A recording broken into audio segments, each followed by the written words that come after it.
Advisors have warned that the stance could stop asset holders from coming forward. Stock image. The revenue commissioners have refused to rule out the prosecution of taxpayers who come forward to make disclosures about offshore assets. Tax advisors sought clarification as to what would happen to those who came forward after May 4, a cutoff date for taxpayers to come forward in exchange for lesser penalties. Offshore assets and tax avoidances were in the spotlight last week following reporting of the so-called Paradise Papers, a batch of leaked documents mostly from offshore law firm Appleby. At a meeting between revenue and accountants and lawyers in June, tax officials said that there would be no mitigation of penalties when offshore assets are disclosed and where the behavior is seen as deliberate.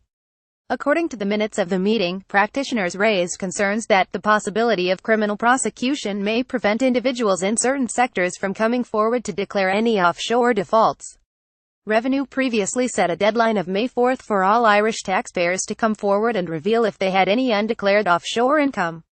This would result in a discounted penalty rate of 10% of the tax due, and they would avoid the prospect of criminal prosecution or having their names published.